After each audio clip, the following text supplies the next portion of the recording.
Appalachian foraging, we're on the study. Finally, here's an up-close look at chicken of the woods in an unnatural setting.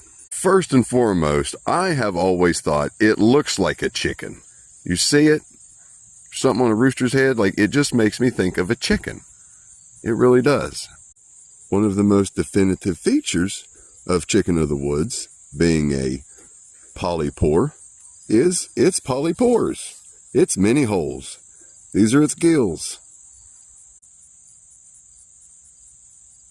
Now you see what I mean. That's where the spores come from. When it sporulates, that's how it spreads it across the forest.